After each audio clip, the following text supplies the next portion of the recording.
নমস্কার, আপনারা দেখছেন সময় কলকাতা। সময় নিউজ নিয়ে আমি পৃথা রয়েছি আপনাদের সঙ্গে। এখন চোখ রাখবো বিস্তারিত খবরে। ভোট মিটতেই নতুন করে রাজনৈতিক উত্তেজনা ছড়ালো আলিপুরদুয়ারে। ডিসিআরসির সামনে ইভিএম কারচুপির অভিযোগ তুলে বিক্ষোভে নামেন বিজেপি কর্মীরা। দলের অভিযোগ, আলিপুরদুয়ার বিশ্ববিদ্যালয়ের একটি গেট দিয়ে সন্দেহজনকভাবে গাড়ি যাতায়াত করছিল। এই মুহূর্তে আমাদের সাথে ফোন লাইনে রয়েছেন আমাদের প্রতিনিধি সানি রায়। সানির কাছ থেকে আরো বিস্তারিত আমরা জানবো। সানি, গতকাল সবেমাত্র প্রথম দফার নির্বাচন শেষ হলো। মোটামুটি বিক্ষিপ্ত কিছু অশান্তি ছাড়া মোটের উপর শান্তিপূর্ণভাবে এই নির্বাচন হয়েছে। আর এর মধ্যে এই যে একেবারে ইভিএম এ কারচুপির অভিযোগ সামনে আনছে বিজেপি, করছে বিজেপি কর্মীরা, এ তো নিঃসন্দেহে চাঞ্চল্যকর অভিযোগ। কি জানতে পারছো? একদমই দেখো, তুমি যেমনটা বলছিলে যে মোটের উপর স্বাভাবিকভাবেই কিন্তু একেবারে সুস্থ ভাবেই কিন্তু ভোট সম্পূর্ণ হলেও একেবারে ভোট সম্পূর্ণ হওয়ার পরেই কিন্তু আলিপুরদুয়ার জেলা জুড়ে একেবারে রীতিমতো চাঞ্চল্যকর অভিযোগ বিজেপির তরফ থেকে করা হয়। যেমনটা জানানো হয়েছে যে ডিসিআরসি সেন্টার অর্থাৎ আলিপুরদুয়ার বিশ্ববিদ্যালয়ের যে ডিসিআরসি সেন্টার করা হয়েছিল সেখানে কিন্তু ইভিএম মেশিন বিভিন্ন কেন্দ্রগুলি থেকে ভোট সম্পূর্ণ হওয়ার পরেই কিন্তু ইভিএম মেশিন একেবারে কড়া নিরাপত্তার মাধ্যমে সেখানে নিয়ে যাওয়া হয়েছিল।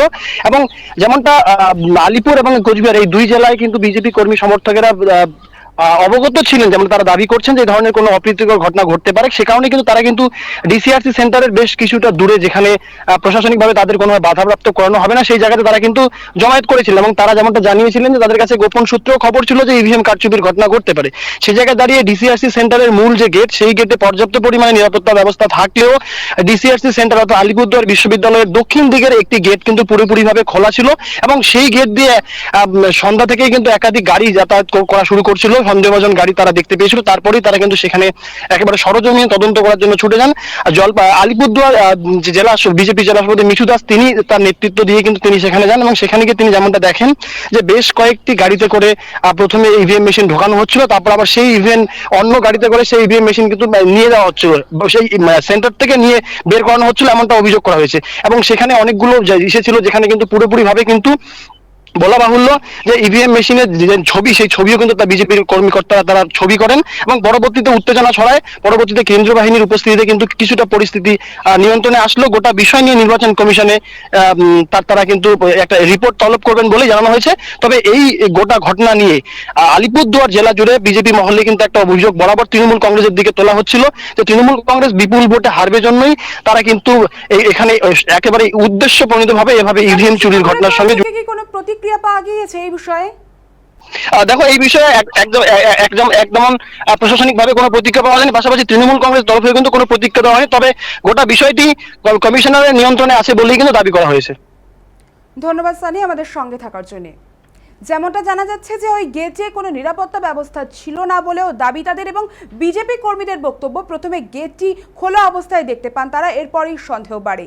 অভিযোগ, একটি অস্থায়ী প্লাইউডের গেট ব্যবহার করে ইভিএম সরানো হচ্ছিল। কর্মীদের দাবি, তারা পৌঁছতেই কয়েকজন দ্রুত সরে যান। এই ঘটনাকে কেন্দ্র করে প্রশাসনের ভূমিকা নিয়ে সরব হয়েছে বিজেপি, যদিও এখনো পর্যন্ত প্রশাসনের পক্ষ থেকে কোনো আনুষ্ঠানিক প্রতিক্রিয়া মেলেনি।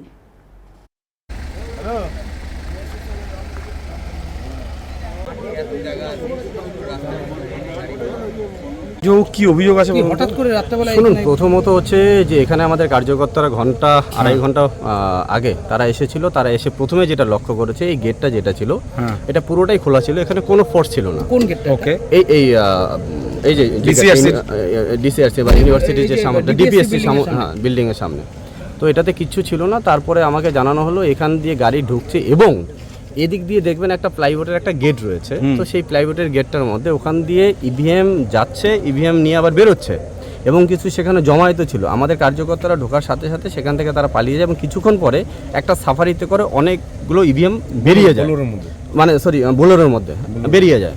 তারপর আমরা যখন এখান থেকে তারপর আমরা যখন আসার পরে আবার আমরা দেখি এই গাড়িটা এখানে দাঁড়িয়ে থাকে এবং এখনো অবধি সেখানে কি ইভিএম আছে বলছে সেখানে আনফোল্ড, কিন্তু আনফোল্ড ইভিএম যদি থাকে, আনফোল্ড ইভিএম এখানে কেন থাকবে? এবং সেখানে এই দরজা দিয়ে এখান দিয়ে তো কোনো তার যাতায়াত করার তো কোনো এখানে আমার মনে হচ্ছে রুলস অ্যান্ড রেগুলেশনের মধ্যে পড়ে না। পিছন দরজা দিয়ে, পিছন দিক দিয়ে সেখানে তারা এটা করছে, এটা পুরো আমরা প্রশাসনের উপরে আঙ্গুল তুলছি। এর জবাব প্রশাসনকে দিতে হবে। এই ইভিএমগুলো কিসের ইভিএম রয়েছে এবং এই ইভিএমগুলো কেন এদিক দিয়ে ঢোকানো হয়েছে, এবং আমাদের কাছে খবর রয়েছে যে এই গাড়িতে করে আরও ইভিএম এখানে ঢোকানো হয়েছিল, ইভিএম এখান থেকে বার করা হয়েছে। এর পুরো তদন্ত হওয়া উচিত এবং আমরা 1 ইঞ্চিও আমরা জমি এখান থেকে ছাড়ছি না যতক্ষণ অবধি এর পরিষ্কার কোনো ক্লিয়ারেন্স সেখান থেকে পাওয়া যায়। আমাদের মনে হচ্ছে যে ইভিএম এখানে ভুলভাল ইভিএম ঢুকিয়ে দিয়ে তারপর সেগুলো পোল্ড ইভিএম সেগুলোকে কারণ জনগণের যে রায় আপনারা দেখেছেন 90% উপরে পোলিং হয়েছে, তো সেই জায়গায় দাঁড়িয়ে আজকে তৃণমূল হারতে চলে বসেছে। তো ইভিএম কারচুপির মাধ্যমে তারা জিততে চাচ্ছে এবং সেখানে হয়তো বা প্রশাসন জড়িত রয়েছে, যদি জড়িত থাকে তার তদন্ত হওয়া উচিত।